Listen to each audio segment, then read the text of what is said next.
Hello and welcome back to day 3 of How to Be a Mental Health Advocate. Today we are looking at how sharing your story might engage others and play a significant role in your advocacy. Sharing your story can build connections and inspire change.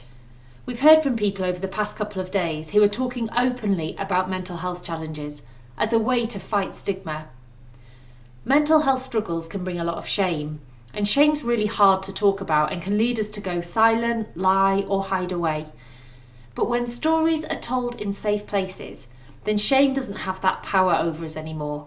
And it can be so healing and empowering for others to hear your story and experiences, whether that's a friend, your social media followers or a professional. Sharing our stories and being honest about our experience really is a way to change the world around us. But it's so important that you don't feel any pressure. Only share what feels comfortable and remember the importance of boundaries. You don't have to give all the details or share every single thing that happens to you. It's healthy that some things stay private or are shared only with those closest to us who we trust. As soon as our story is out there in the world, then we need to be prepared that this can be one of the most powerful ways of engaging others. But there might also be other people who won't understand, or who might even be upset about what you share. We talked to Helen, who writes as Nellie Bryce, and explored how journaling can be a safe space to explore our feelings, process our story, and think about what next. Hi, my name's Helen Bryce. I'm a writer and a poet from Manchester. I spent the last 6 years running my own business, delivering workshops and courses on things like career change and more recently journaling. I've always been a writer. It's only in the last few years I probably called myself one. I journal consistently for the last 10 years. I've always kept a diary.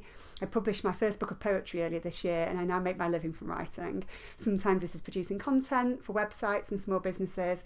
I have my own newsletter, I'm writing another book and I deliver workshops on journaling.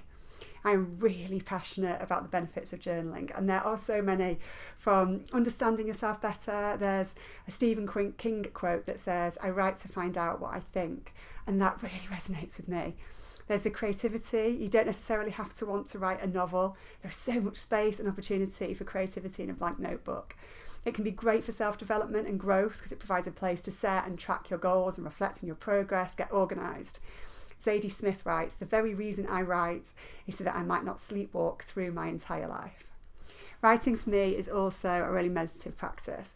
It allows me to lose myself and switch off from the world, but at the same time, it gives me this razor sharp understanding of the world and helps me to see it in full colour and be entirely in the present moment. Writing can of course be a wonderful solitary experience, and yet it can also lead to real connection, and I think that is a beautiful thing. I always like to stress that journaling can be for everyone. It's not just for people with great handwriting, who are studying English or can do pretty letters. My own journal is messy. There are pages scribbled across. My handwriting is awful, but it's mine. And I think being able to find a journaling practice that works for you in a way that brings you joy and supports your life is amazing.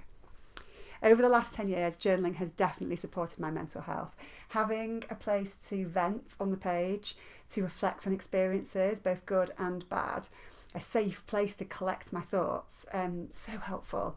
After my first baby was born, I really struggled with my mental health, and writing daily gave me a sense of control and a purpose. I would write these lists and tick things off. Even just being able to see these tiny daily achievements was useful. I also started gratitude logging at that time, each evening before bed, just listing 3 things that I was grateful for, something that I've done every night ever since. This is definitely a big supporter of my mental health.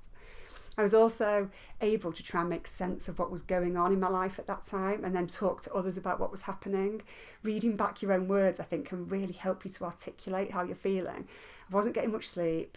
I felt quite alone, and so writing about my days helped me to just make sense of my world. It didn't get rid of the feelings, it just allowed me to feel them more gently and with more curiosity, I suppose. I did keep these journals, and looking back at them now, I mean, it doesn't make for easy reading. It wouldn't be for everyone, but I do feel a sense of pride at how far I've come since then, as well as being able to see what actually was helping me at the time, and that learning is invaluable. During that time, I also started writing a blog, and I think it was then that I fully appreciated the power of writing to connect and also provide this opportunity for advocacy. Sharing my own experiences honestly and openly was then and continues to be a way to help me process those feelings and have loads of fun writing, but also, understand the value of storytelling and connect with people online who I'd never met before and people who I did already know in different ways. I also found so much reassurance from others who'd experienced similar things, or who hadn't but still send their love and support. And over time, I would read other people's blogs and newsletters or social media posts and hope to do the same. Over time, I've found lots of support in communities in the form of writing groups, book clubs, writing courses, both in real life and online. In terms of advocacy, my book of poetry definitely came from a desire to champion women's rights. For me in particular, this became around motherhood. I wanted to be an ally, and that's where I think our words can, really lead to change. Whether the random notes that you write in your journal end up becoming, or maybe they already are, poetry, blog posts, social media pieces, video scripts, song lyrics, finding your voice and then being able to support the causes and the people who are important to you. And this doesn't have to mean dedicating yourself to anything major. It can be sharing your story with, a relevant publication or with a friend who you think might be struggling. I think this is where journaling can be helpful in helping us to figure out what those stories are, where we can make a difference, where we might want to make a difference, the causes or areas that we feel passionate about, where we feel we've got something to offer, and then giving us a place to explore and develop our own stories before we put them out into the world.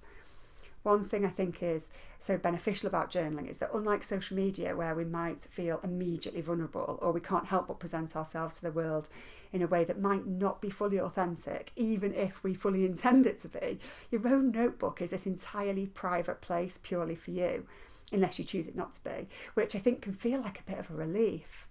There is definitely a consideration of boundaries and what feels safe for us to share in terms of our writing and advocacy, particularly if and when it's very personal. And I think a journal can in itself help us to think this through and consider what we feel safe sharing as opposed to just acting on impulse. Journaling can promote positive mental health and well-being too, through improving self-confidence, overcoming fears, and being a source of inspiration. I credit my journal with helping me to make decisions about jobs I want to apply for, preparing for job interviews, brainstorming ideas for projects, just planning stuff into my life that I probably wouldn't have got around to doing otherwise. Prior to publishing my book, I suddenly felt terrified about putting my words into the world. It just felt so vulnerable and I almost didn't do it. And one thing that helped was writing out a full page of positive mantras in my journal. And every negative thought or fear was then turned into a positive statement. So things like, I believe that I'm a good writer and my words are worth listening to. Which, I don't know whether that sounds a bit crazy, but reading that list on the tough days was so exceptionally helpful. And even just making the list was helpful. So if you don't journal already, or you have done in the past, but you want to pick it back up, then where to start? Well, it doesn't have to be complicated and it is so accessible. A nice new notebook is it's a beautiful thing, but it's not essential. There are plenty of structured, pre-populated journals that you can buy, and they can be a helpful starting place if you find the empty page a bit daunting or you just kind of can't get started and you like a bit more structure. But I do think that having a go with an old notebook is the best way to get going, and that way you can see what works, see how you enjoy using it before you spend 30 odd quid on something that you don't end up using. I often say that a nice way just to get going is to create an index at the very beginning of your notebook. Simple line down the middle of the page, what on one side and the page number on the other. And it just helps you get started and you just number your pages from then on in. In my index, there are loads of lines that are simply described as journaling and the date, by which I mean random writing. It might be about my day, it might be something on my mind, something that happened that day, an idea I've had, a poem, a song lyric, an Instagram quote, as well as loads of other stuff. There's lists of stuff I need to pack for the weekend, books I want to read, like I said, things I want to do. But it means you can find things again easily, and it stops that fear of that first empty page. And if you're not sure what to write about, I know that's a thing, you can find loads of writing prompts online. If you search for journaling prompts on social media, you'll find everything from lists of a whole month of writing prompts through to prompts linked to the moon and your star sign and, planning the year ahead, all sorts. But I would also say don't let the volume of these prompts put you off. or the neatness and beautiful spreads that you can find on Pinterest. They are gorgeous and they really inspire me, but you do not have to, you don't, as I say, you don't have to have that beautiful writing. You might want to start just doing a regular habit of writing daily for 10 minutes and see what comes up. Or you could just write in fits and starts when that motivation arises. Write with compassion and freedom and just let your pen flow. Often I will begin my writing by just talking about something as mundane as the weather to get me going, and I'll end up dreaming about my future career. You just never know where you're going to end up. Okay, I'm going to finish with a poem I wrote. This one's called Journaling Your Dreams. Writing it down doesn't make it true, but it makes it. Imagine if the closest you ever got to your dreams was when you were dreaming. But see here the curve of your hand holding on to your pen, the flex of your joints, the letters that fall into one another, tripping onto the page as you grind out the foundations of this thing you haven't said yet. Your pen hovers, and then the could-bes and the possiblies pile up behind, and you realise that holding them back has been harder than you realised. They may not be in any sort of order, but see the way that you have thought of nothing else. Lean in closer to the way that only you can write. The shadows that lie beneath your fingers, the length of the gaps. Where is the light? Keep going. Write the way you exist.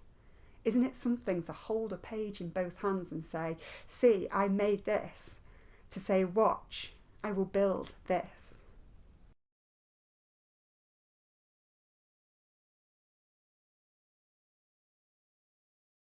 That is such a helpful insight to encourage us to put pen to paper. And Nellie is the second person to tell us how she writes 3 things she's grateful for every day.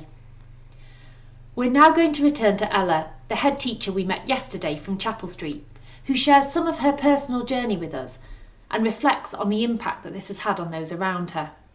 It's important we give a trigger warning here, as this interview contains difficult themes of stillbirth and bereavement.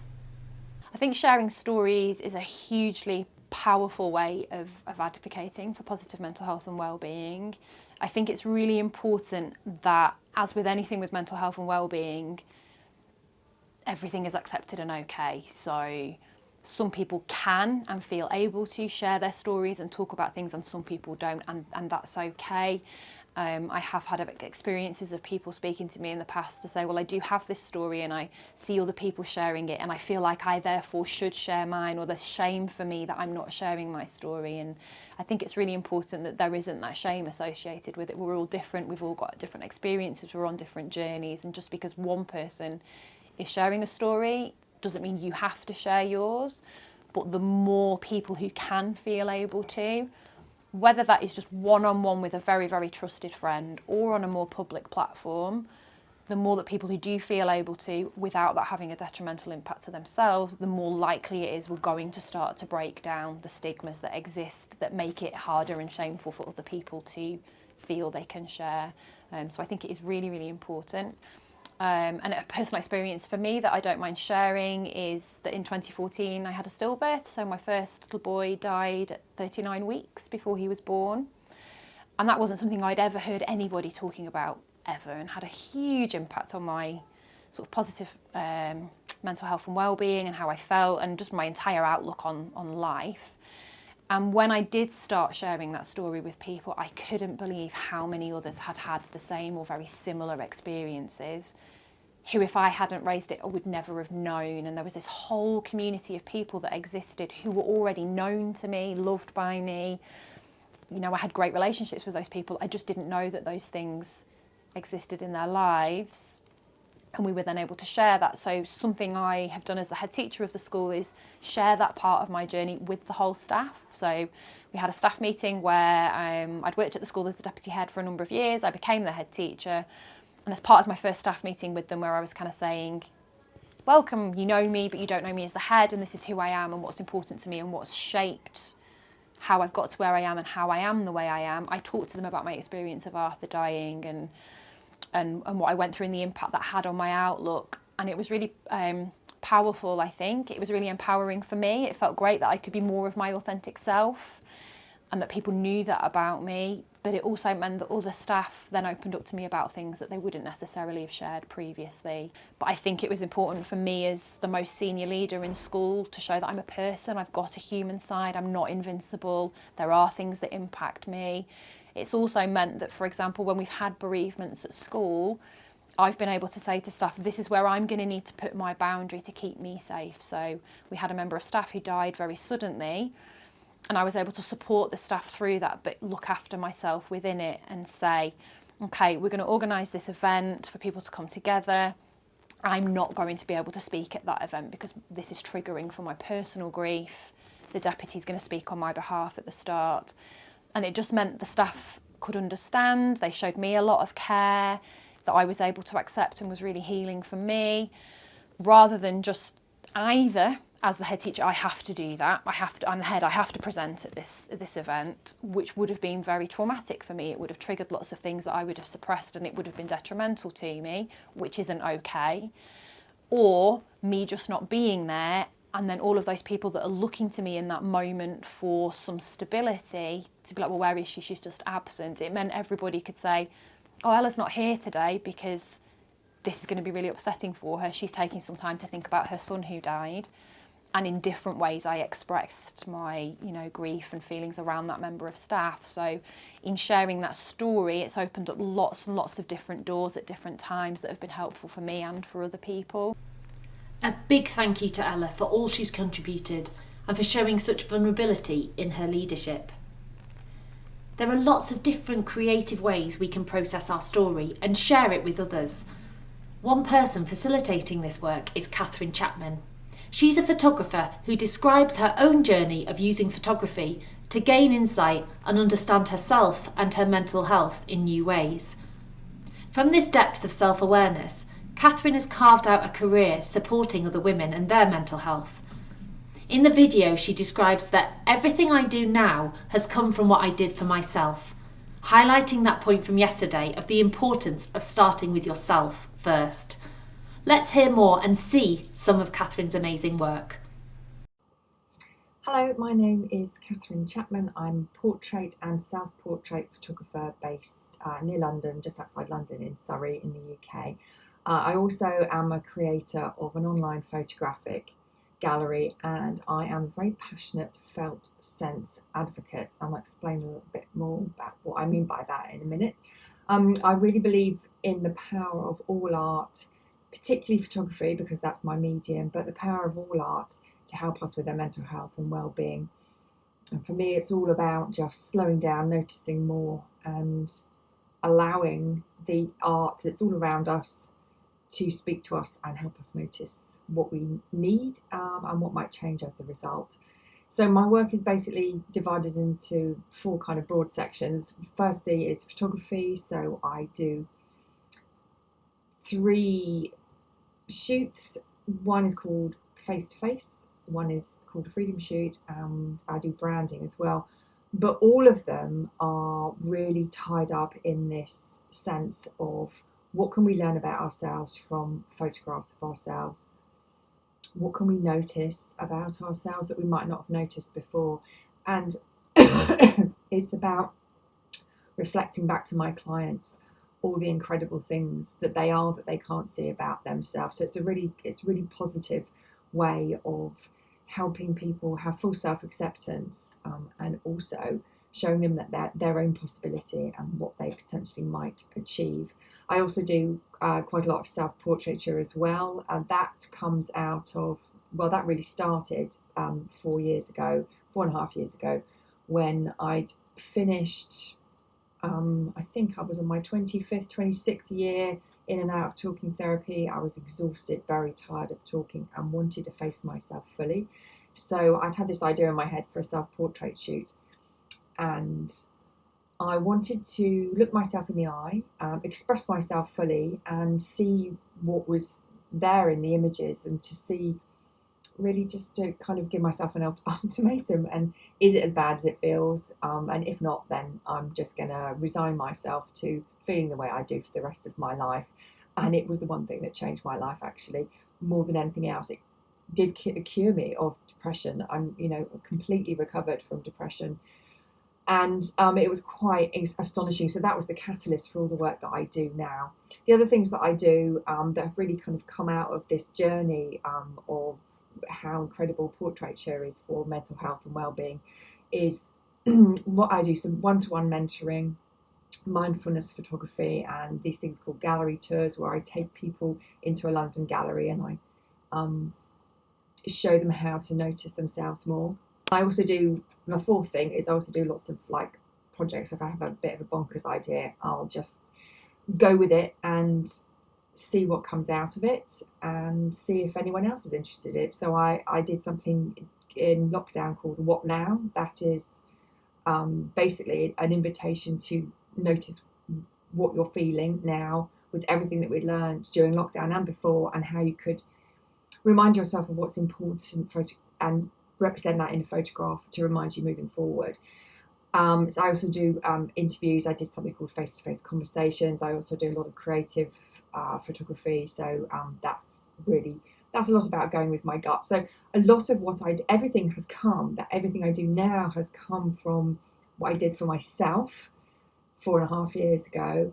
And what I lean into more and more and more is my own intuition, my own gut feel about what's right and what's wrong. So whenever you're having a strong reaction to something, if you like it or hate it, or it making you confused or sad, even apathy, if it's a really strong response, that's your body's way of telling you that there's something there to notice. So that's what I encourage people to do throughout all my work. And it's about bringing people back to their own humanity, rather than looking to the world for answers. We're looking inside ourselves for our own answers and noticing when our bodies are shouting at us to notice. And my own mental health, I use this every day, the felt sense. I use this every day to manage my own mental health, to understand where I'm at and what I need. And, I look at it holistically. So I manage my spiritual health, my mental health, emotional health, and physical health. And everything is about, wow, I'm having a strong reaction to this. Or, you notice it if you're feeling angry, or you want to cry, or you're getting irritable. And these things I try and notice. And for me, it's about shortening the space from having a reaction and noticing that I'm having the reaction. And that's where the somatic response is so powerful. It really helps us shorten that gap, almost to nothing, if we choose to notice enough. And so that's what I do on a daily basis. I try and, when I'm having a strong reaction, I try to notice what that's about. And also I do things every day to keep my levels at a premium. So I get up at 5:30, I meditate for 5-10 minutes, doesn't have to be long. You don't have to get up early, but it really helps me. I run, I look after my spiritual health, and I really try to be connected with who I am and what I love to do.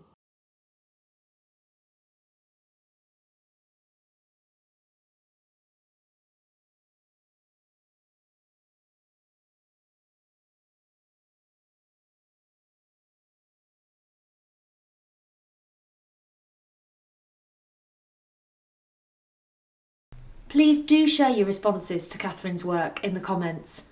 She really advocates for understanding your emotional responses and noticing these, doesn't she? Being able to stop and ask, what is your body trying to tell you, and how can this inform your self-care and mental health maintenance? Getting up at 5:30 might not be your idea of fun, but the important part of finding what works for you and how best to invest in your own mental health is a really important part of the process. We loved her idea of the What Now project, so this is your challenge for today. Reflect on what is most important to you in your life right now, and represent that through a photo. Keep this as a reminder moving forward of what you value and how this might motivate you in your work. You might want to share these with us on our website. Please do join us for our final broadcast tomorrow, where we hear from Kiz at Hip Hop Heals and Sue Dennison, who advocates for mental health service users. We'll be thinking more about the roles we can play in building communities and how we might facilitate others to share their stories.